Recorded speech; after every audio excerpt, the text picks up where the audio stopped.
سنگین ہونے کے باوجود یہ بڑی دلچسپ صورتحال تھی۔ دو انتہائی خطرناک قاتل ایک مفرور مجرم کے لیے ایک دوسرے کے مد مقابل تھے۔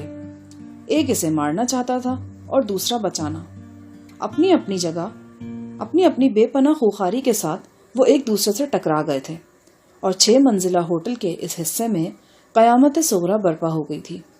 میں نے دیکھا کہ ہوٹل کے سامنے سے گزرنے والی سڑک پر درجنوں گاڑیاں رک گئی ہیں اور لوگ خوف و ہراس کے عالم میں منہ اٹھائے ہوٹل کی طرف دیکھ رہے ہیں۔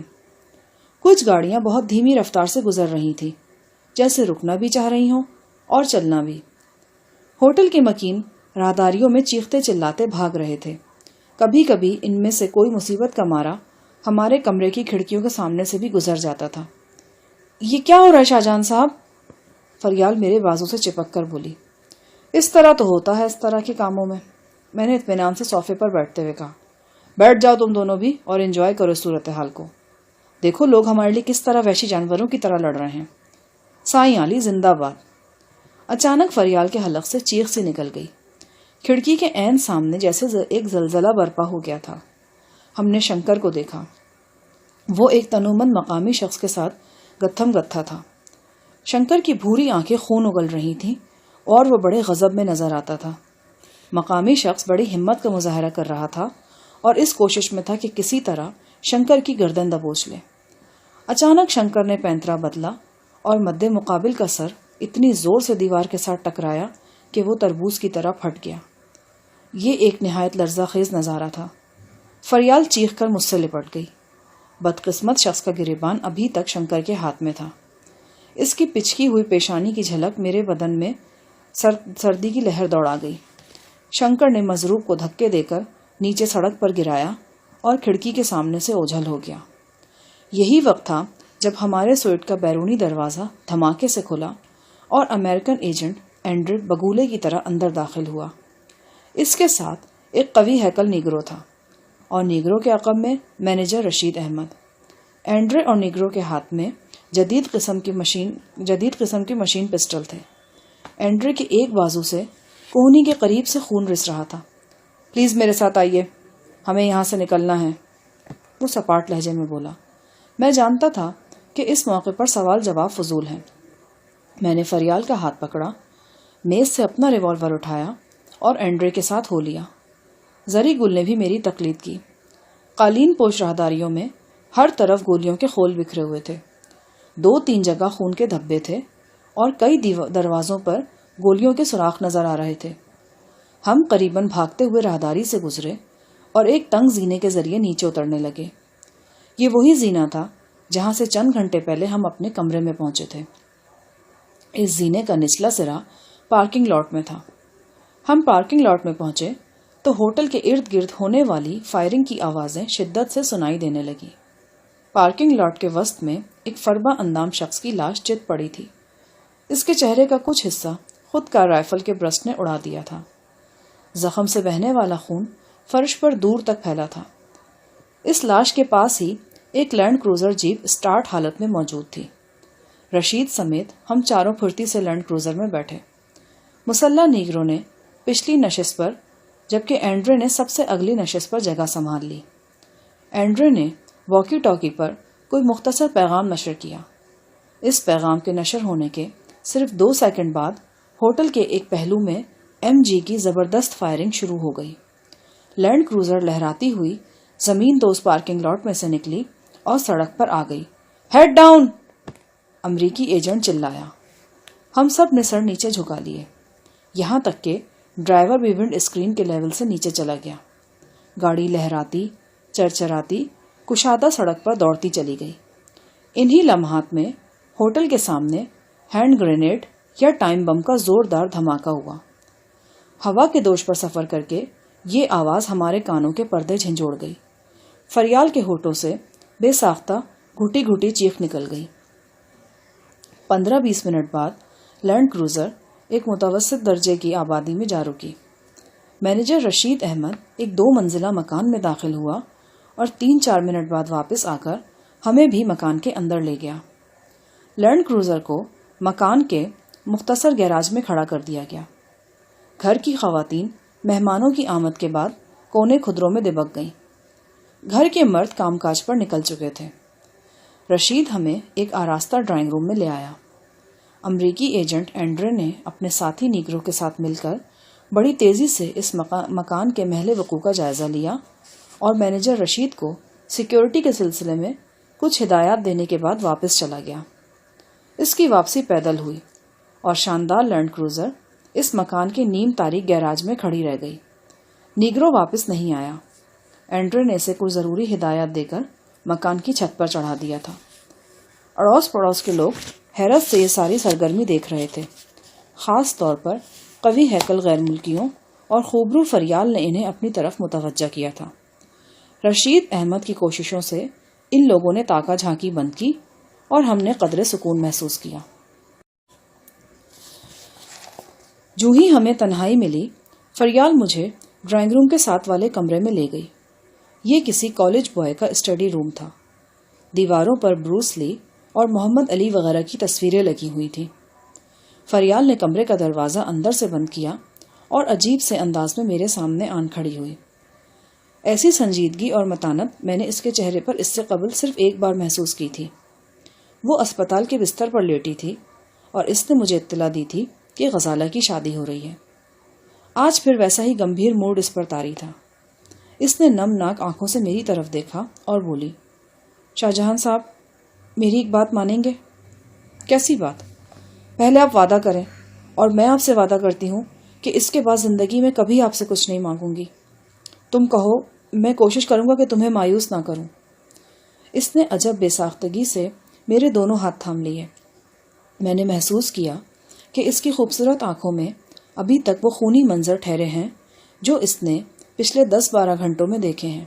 شاہ جہاں صاحب، واپس چلے چلیے، اپنے چاروں طرف بھڑکتی ہوئی اس آگ سے نکل کر دور چلے جائیں۔ نہ اس وقت مسٹر جی کلارک یہاں ہیں اور نہ مشتبہ صاحب۔ امریکن گارڈ بھی نہیں ہے، صرف نیگرو ہے جو اوپر چھت پر بیٹھا ہے۔ ہم خاموشی سے نکل چلتے ہیں۔ ایک بار ہم سڑک پر پہنچ گئے تو پھر ہمیں کوئی نہیں ڈھونڈ سکے گا۔ اللہ نے چاہا تو ہم کل اس وقت پاکستان میں ہوں گے۔ پلیز شاہ جہاں صاحب، آپ انکار نہ کرنا۔ تم تو مجھے ایکشن میں دیکھنا چاہتی تھی، اب یہ سلسلہ شروع ہوا ہے تو تم منع کر رہی ہو۔ میں اپنے الفاظ واپس لیتی ہوں۔ آپ پلیز بات کو مذاق میں مت ٹالیں۔ میں دیکھ رہی ہوں کہ یہاں کیا ہو رہا ہے اور کیا ہونے والا ہے۔ یہ بہت سنہری موقع ہے، ہم نکل چلتے ہیں یہاں سے۔ میں نے سگریٹ سلگاتے ہوئے کہا، فریال، تم نے یہ بات 2-3 گھنٹے پہلے کہی ہوتی تو شاید میں اس پر غور کرتا، لیکن اب میرے لیے یہ ممکن نہیں۔ میں کسی صورت بھی بھوپال چھوڑ کر نہیں جا سکتا۔ میں جانتا ہوں کہ اس بھڑکتی ہوئی آگ سے دامن بچانے کا یہ سنہری موقع ہے، لیکن مجھے یہ موقع گنوانا ہوگا۔ ہاں، تم اور زری گل اگر چاہو تو اس موقع سے فائدہ اٹھا سکتے ہو، بلکہ مجھے بہت خوشی ہوگی کہ… لیکن آپ کیوں نہیں نکل سکتے؟ اس لیے کہ تھوڑی دیر پہلے مجھے ایک بہت عجیب بات کا پتہ چلا ہے۔ کیسی بات؟ تمہیں یاد ہے نا کہ تھوڑی دیر پہلے میں کسی کو دیکھ کر اس کے پیچھے سڑک پر دوڑا تھا؟ ہاں، مجھے زری گل نے بتایا تھا۔ تم جاننا چاہو گی کہ وہ کون تھا؟ وہ غزالہ کا دیور تھا، اور میرا خیال ہے کہ اس کے ساتھ غزالہ کی ساس تھی۔ لیکن وہ لوگ تو کینیڈا میں ہیں۔ نہیں، وہ یہاں ہیں، اور میرا دل کہہ رہا ہے کہ غزالہ بھی یہیں ہے۔ لیکن یہ کیسے ہو سکتا ہے؟ جیسے اور بہت کچھ ہوا ہے، جیسے تم لاہور سے چل کر یہاں بھوپال پہنچ گئی ہو، جیسے مشتبہ کور یہاں ہندوستان میں موجود ہے، جیسے خطرناک امریکی ایجنٹ واشنگٹن سے چل کر یہاں آیا ہے اور اب ہمارے ارد گرد پایا جا رہا ہے۔ فریال بیوی، جس قسم کے حالات سے ہم گزر رہے ہیں ان میں سب کچھ ممکن ہے۔ کہیں آپ کا مطلب یہ تو نہیں کہ کوئی غزالہ جی کو اغوا کر کے یہاں لے آیا ہے؟ یہ بھی ہو سکتا ہے۔ سوچ کے گھوڑے دوڑنے کے لیے آزاد ہیں، جہاں تک چاہے ان کو دوڑا لو۔ ہو سکتا ہے کہ غزالہ کو اور اس کے شوہر کو، یا صرف غزالہ کو زبردستی یہاں لایا گیا ہو اور اب اس کے اہل خانہ اسے ڈھونڈتے پھر رہے ہوں۔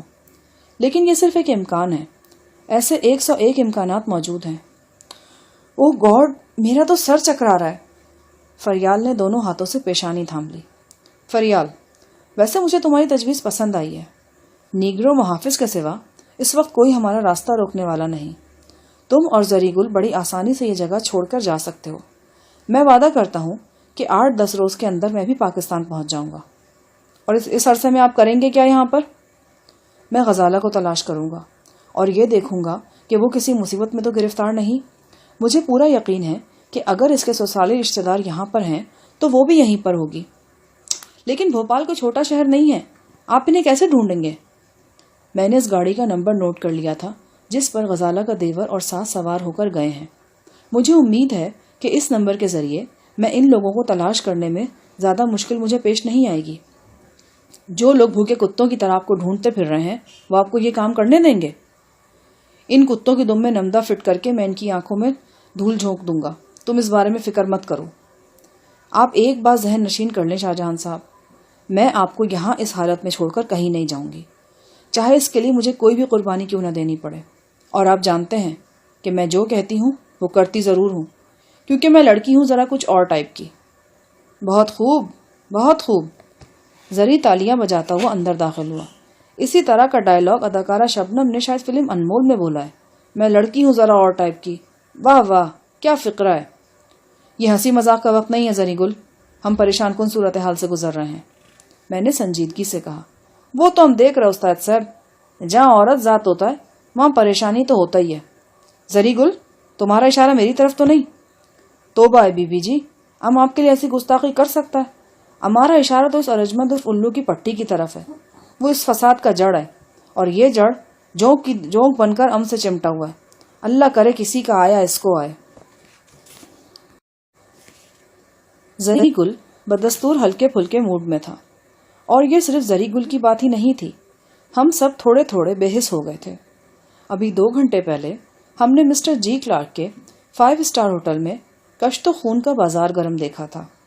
2 افراد ہمارے سامنے موت کے گھاٹ اترے تھے، اور ایک شخص کی لاش ہم نے زمین دوز پارکنگ میں دیکھی تھی۔ کوئی اور شخص ہوتا تو 1-2 دن تک ان مناظر کی ناخوشگواری کو ذہن سے نہ جھٹک سکتا، مگر ہم صرف 2 گھنٹے بعد ہی سب کچھ فراموش کیے ہوئے تھے۔ بالکل میدان جنگ والی صورتحال تھی۔ سپاہی کے سامنے انسان مرتے ہیں، زخموں سے چلاتے ہیں، اور متعفن لاشوں سے بدبو کے بھپکے اٹھتے رہتے ہیں، لیکن وہ ہر چیز سے بے نیاز روزمرہ کے کاموں میں مصروف رہتا ہے۔ زری گل نے ایک اخبار میرے ہاتھ میں تھماتے ہوئے کہا، یہ دیکھیے جناب، آج پھر نواب شہریار کے بارے میں خبر آیا ہے۔ میں نے اخبار دیکھا۔ پہلے صفحے پر نواب شہریار کے قتل کے بارے میں 3 کالمی شہ سرخی موجود تھی۔ نیچے بھی اسی سلسلے میں چھوٹی موٹی خبریں لگی ہوئی تھیں۔ جنازے کی تصویر تھی، بیوہ کا سوگوار پوسٹ تھا۔ 2 کالمی ایک خبر میں بتایا گیا تھا کہ نواب شہریار کے قتل کے ڈانڈے اس پراسرار ٹرک سے ملتے ہیں جو چند ماہ پہلے فرید کوٹ سے غائب ہوا تھا، اور اس حوالے سے نواب کے 2 ملازمین کے بیانات بھی چھاپے گئے تھے۔ ان ملازمین نے پورے وثوق سے کہا تھا کہ نواب شہریار اور اس کے بیٹے فیروز کے درمیان جھگڑے اور کشت و خون کا اصل سبب وہی 25 صندوق ہیں جو پراسرار ٹرک سے اتارے گئے تھے اور بڑے نواب نے کہیں محفوظ کر دیے تھے۔ خبر میں کسی طرح میرا نام بھی آ گیا تھا، اور رپورٹر نے بڑے سنسنی خیز انداز میں لکھا تھا، اس امر کے قوی شواہد پائے جاتے ہیں کہ استاد جہانی بھی اپنے ساتھیوں سمیت حیدرآباد میں موجود ہے، اور یہاں رونما ہونے والے خونی واقعات میں اپنا کردار ادا کر رہا ہے۔ رپورٹ کے آخر میں یہ خدشہ ظاہر کیا گیا تھا کہ اب حیدرآباد اور گرد و نواح میں بھی وہی بدامنی پیدا ہو سکتی ہے جس نے اس سے پہلے فرید کوٹ میں قانون کے محافظوں کی نیندیں حرام کر رکھی تھیں۔ ان خبروں میں ایک چھوٹی سی خبر فیڈرل منسٹر راجندر سنگھ کے بارے میں بھی تھی۔ رپورٹر نے اپنے طور پر تحقیق کی تھی اور لکھا تھا، جس شب نواب شہریار قتل ہوئے، منسٹر راجندر سنگھ اپنی پتنی اور پی اے کے ساتھ حیدرآباد کے نجی دورے پر تھے، اور کہا جاتا ہے کہ انہوں نے ڈنر بھی مقتول نواب کے ساتھ کیا تھا۔ تاہم جس وقت پولیس موقع پر پہنچی، منسٹر صاحب یا ان کی پتنی اور پی اے میں سے کوئی بھی موقع پر موجود نہیں تھا۔ متعلقہ حکام اس سلسلے میں تفصیلات چھپانے کی کوشش کر رہے ہیں۔ باوثوق ذرائع سے یہ بھی معلوم ہوا ہے کہ نواب شہریار صاحب پاکستانی ٹرک سے برآمد ہونے والے تمام صندوق حکومت ہندوستان کے حوالے کرنے کا ارادہ کر چکے تھے، اور وزیر موصوف اسی سلسلے میں حیدرآباد پہنچے تھے، لیکن اس سے پہلے کہ یہ ملاقات بارآور ثابت ہوتی، نواب کو قتل کر دیا گیا۔ اخبار دیکھتے دیکھتے میں چونک گیا۔ زری گل اور فریال بھی ٹھٹک کر کھڑکی سے باہر دیکھنے لگے۔ یہاں سے مکان کا صحن اور مختصر گیٹ نظر آ رہا تھا۔ گیٹ سے باہر کسی گاڑی کا ہارن سنائی دیا تھا۔ مینیجر رشید نے جلدی سے آگے بڑھ کر دروازہ کھولا اور ایک سفید ٹویوٹا کار رینگتی ہوئی اندر آ گئی۔ کار کے شیشے رنگ دار تھے۔ پھر بھی میں سروج عرف ارجمن بانو کو پہچان گیا۔ وہ پچھلی نشست پر بیٹھی تھی۔ کار کے دروازے کھلے اور سروج کے علاوہ مسٹر جی کلارک اور سائیں علی کی صورتیں نظر آئیں۔ سائیں علی حسب عادت 2 نشستوں کے درمیانی خلا میں پھنس پھنسا کر بیٹھا تھا، پاؤں ننگے، سر اور داڑھی میں دھول، گلے میں بے شمار مالائیں اور گھنٹیاں۔ اس کا چوغا سبز تھا لیکن مسلسل گرد آلود رہنے کے بعد خاکستری ہو چکا تھا۔ چم چم کرتی خوبصورت سروج عرف ارجمن ساری بسنتی ساری میں ملوث تھی۔ وہ ہر قسم کا لباس بڑے سلیقے اور شوق سے پہنتی تھی۔ اس نے بڑے احترام کے ساتھ سائیں جی کو سہارا دیا اور گاڑی سے اتار لیا۔ مسٹر جی کلارک بھی لپک کر آئے اور انہوں نے سائیں کا دوسرا بازو تھام لیا۔ ایک امریکی ارب پتی ایک ایسے شخص کا خدمتگار بنا ہوا تھا جس کے جسم سے بدبو اٹھتی تھی اور جس کی غلیظ آنکھوں پر مکھیاں بھن بھناتی تھیں۔ سائیں علی اور مسٹر جی کلارک کی موجودگی میرے لیے زیادہ حیران کن نہیں تھی، کیونکہ اس سے پہلے وہ ہمارے ساتھ ہی مسٹر کلارک کے 5 اسٹار ہوٹل میں موجود تھے۔ لیکن یہ سروج کہاں سے آن ٹپکی تھی؟ میں نے آخری بار اسے پنڈت مہاراج کے 6 منزلہ تہہ خانے میں دیکھا تھا۔ اس کے بعد 5-6 دن تک تو اس کا کوئی پتہ نہیں چلا تھا۔ میرے ذہن میں فوراً آیا کہ سروج کو یہاں لا کر ہمارے سر پر سوار کرنے والا سائیں علی ہی ہے۔ سروج کے ساتھ اس کا خاص ربط تھا۔ دوسرے لفظوں میں اس نے ٹھیکہ لے رکھا تھا کہ وہ سروج کو دفینے تک پہنچا کر ہی دم لے گا۔ یقیناً اب اس نے اپنے نئے عقیدت مند مسٹر جی کلارک کو مجبور کیا ہوگا کہ وہ سروج کو پنڈت مہاراج کے تہہ خانے سے برآمد کرائیں اور یہاں اس مکان تک پہنچائیں تاکہ وہ دفینے تک پہنچنے کی بھاگ دوڑ میں الگ تھلگ نہ رہ جائے۔ بعد ازاں میرا یہ اندازہ درست ثابت ہوا۔ سروج کو مسٹر کلارک ہی سائیں علی کے کہنے پر یہاں لائے تھے۔ کار سے اترنے کے بعد سائیں علی صحن کے عین وسط میں پہنچا اور غیر متوقع طور پر آلتی پالتی مار کر بیٹھ گیا۔ وہ جہاں بیٹھتا تھا اس کے عقیدت مندوں کے لیے وہی جگہ خانقاہ ہوتی تھی۔ میں نے دیکھا کہ سائیں کے بیٹھتے ہی سروج بے دو زانو ہو کر گرد آلود فرش پر بیٹھ گئی۔ مسٹر جی کلارک بیٹھنے سے جھجک رہے تھے، لہٰذا ایک ستون کے پاس مؤدب کھڑے ہو گئے۔ سائیں علی نے مینیجر رشید کو حکم دیا کہ وہ ایک چھڑی لے کر آئے۔ مسٹر جی کلارک کے اشارے پر 5 اسٹار ہوٹل کا نہایت باروب مینیجر حکم کی تعمیل کے لیے دوڑ پڑا۔ تھوڑی دیر بعد وہ کسی درخت سے ایک چھڑی نما شاخ اتار لایا۔ سائیں علی نے کسی اسکول ماسٹر کی طرح چھڑی کو گھما پھرا کر دیکھا، پھر سروج کو حکم دیا کہ وہ اپنا ہاتھ آگے بڑھائے۔ بلا ہیل و حجت کسی اسکول گرل کی طرح سروج نے ہاتھ آگے بڑھا دیا۔ سائیں علی نے چھڑی سے ہاتھ پر ضرب لگائی۔ تکلیف کی شدت سے ارجمن کا رنگ گلابی ہو گیا اور اس نے ہاتھ کو دوسرے ہاتھ میں بھینچ لیا۔ سائیں علی نے چھڑی کی حرکت سے حکم دیا کہ وہ دوسرا ہاتھ نکالے۔ سروج نے فوراً دوسرا ہاتھ آگے بڑھا دیا۔ سائیں علی نے اس ہاتھ کی نازک ہتھیلی پر بھی اچھی خاصی ضرب لگائی۔ اس کے بعد یہی عمل دونوں ہاتھوں کے ساتھ 3-4 بار دہرایا گیا۔ ارجمند کی آنکھوں سے آنسو ٹپک پڑے، لیکن وہ بے حس و حرکت بیٹھی رہی۔ اڑوس پڑوس کے لوگ جو پہلے ہی ایک دلچسپ تماشا دیکھ چکے تھے، اب ایک اور زبردست تماشا دیکھنے کے لیے منڈیروں پر جمع تھے۔ مینیجر رشید نے انہیں ڈانٹ ڈپٹ کر پیچھے ہٹایا۔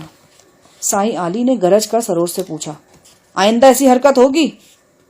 وہ بڑی ندامت سے نفی میں سر ہلانے لگی۔ سائیں علی نے مینیجر رشید کو حکم دیتے ہوئے کہا، جاؤ اس خبیث شفیع محمد کو یہاں لاؤ۔ سائیں علی نامعلوم وجوہ کی بنا پر مجھے شفیع محمد کہا کرتا تھا۔ مینیجر رشید حیرانی سے ارجمن اور مسٹر کلارک کی طرف دیکھنے لگا۔ ارجمن نے وضاحت کرتے ہوئے کہا، سائیں جی شاہجہان کو پوچھ رہے ہیں۔ مینیجر اندر آیا اور مجھے باہر لے کر صحن میں چلا گیا۔ سائیں علی نے مجھے سرتاپا گھورا، جیسے کئی برسوں بعد آج دیکھ رہا ہو۔ جانتے ہو اس لڑکی کو ابھی کس بات کی سزا ملی ہے؟ اس بات کی کہ یہ ہماری حکم عدولی کر رہی تھی۔ ہم نے سے کہا تھا کہ یہ ہر وقت تمہارے ساتھ رہے گی، لیکن یہ پچھلے کئی روز سے اس مندر میں تھی جہاں سے ہم اسے لے کر آئے ہیں۔ اس کا کہنا ہے کہ وہ بے قصور ہے، تم اسے چھوڑ کر وہاں چلے آئے تھے، لیکن ہم سمجھتے ہیں کہ وہ قصوروار ہے۔ تم اسے چھوڑ کر آتے تو اس کا یہ فرض تھا کہ تمہیں تلاش کرتی اور تم تک پہنچتی۔ بہرحال اب اسے سزا مل چکی ہے۔ اب آپ مجھ سے کیا چاہتے ہیں؟ میں نے پوچھا۔ تمہارا قصور سروج سے کہیں بڑا ہے، لیکن ہم تمہیں سزا نہیں دے سکتے کیونکہ ہمارا تمہارا کوئی رشتہ نہیں، نہ پیری مریدی کا، نہ خون کا، اور نہ ہی کوئی اور۔ لیکن اس کا مطلب یہ نہیں کہ تمہیں سزا نہیں ملے گی، ضرور ملے گی، لیکن کسی اور وقت، کسی اور ڈھنگ سے۔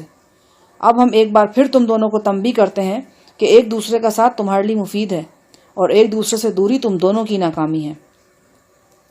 ہم تھوڑی دیر ہم دونوں کو لیکچر پلانے کے بعد سائیں علی کمال بے نیازی سے اٹھا۔ قریب ہی ویٹ لفٹنگ میں استعمال ہونے والی لوہے کی بار پڑی تھی۔ سائیں نے بار اٹھائی اور سیڑھیوں کی طرف بھاگا۔ جو ہی اس نے سیڑھیاں چڑھنا شروع کی، پڑوسیوں کی چھت پر کھڑے تماشائی چیختے چلاتے بھاگ اٹھے۔ انہیں ڈرانے دھمکانے اور صلواتیں سنانے کے بعد سائیں علی اطمینان سے نیچے اترا اور گیٹ کے نزدیک کھڑی گاڑی میں جا کر بیٹھ گیا۔ یہ اس بات کی طرف اشارہ تھا کہ وہ واپس جانا چاہ رہا ہے۔ مسٹر جی کلارک نے فوراً باوردی ڈرائیور کو اشارہ کیا اور خود بھی گاڑی کی نشست سنبھال لی۔ چند لمحے بعد گاڑی گیٹ سے باہر نکل رہی تھی۔ متوسط درجے کی گنجان آبادی میں گھرا ہوا یہ مکان 2 منزلہ تھا۔ فرنیچر معمولی تھا اور دیگر گھریلو سامان بھی پرانا اور سستا تھا۔ مکان کی پیشانی پر ٹائلوں کے اوپر بڑے اہتمام سے برکت منزل کے الفاظ لکھے گئے تھے۔ یا تو مالک مکان کا نام برکت تھا یا پھر مکان کو بابرکت بنانے کے لیے برکت منزل قرار دیا گیا تھا۔ اس مکان کے اندر ہم نے 4-5 روز بڑی خاموشی سے گزار دیے۔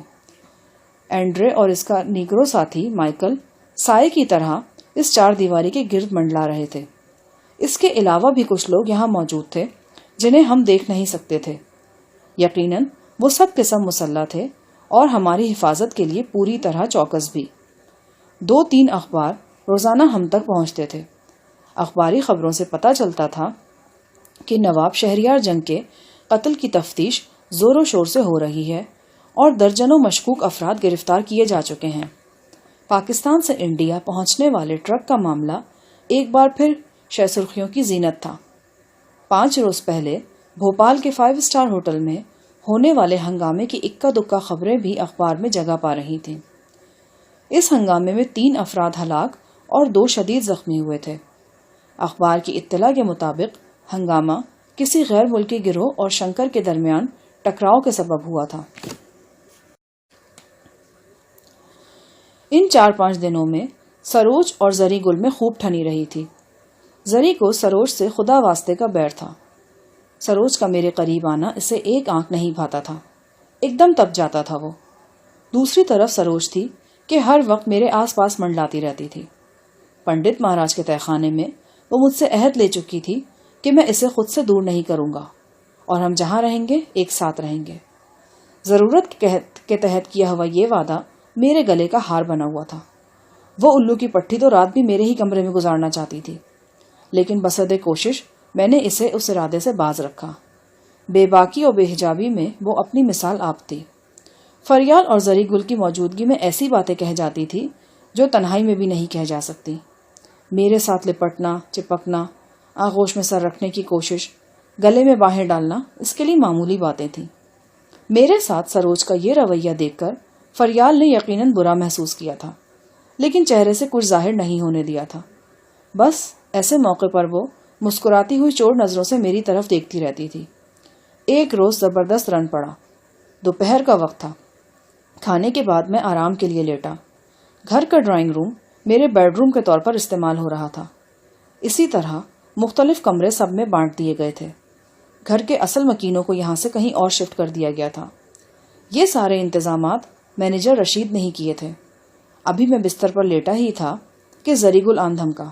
استاد صاحب، ویسے یہ فریال بی بی آپ کا خیال بہت رکھتا ہے، آپ کا سارا کام اپنے ہاتھوں سے کرتا ہے، آپ کا کپڑا استری کرتا ہے، آپ کا بستر بچھاتا ہے، آپ کو وقت پر دوائی دیتا ہے۔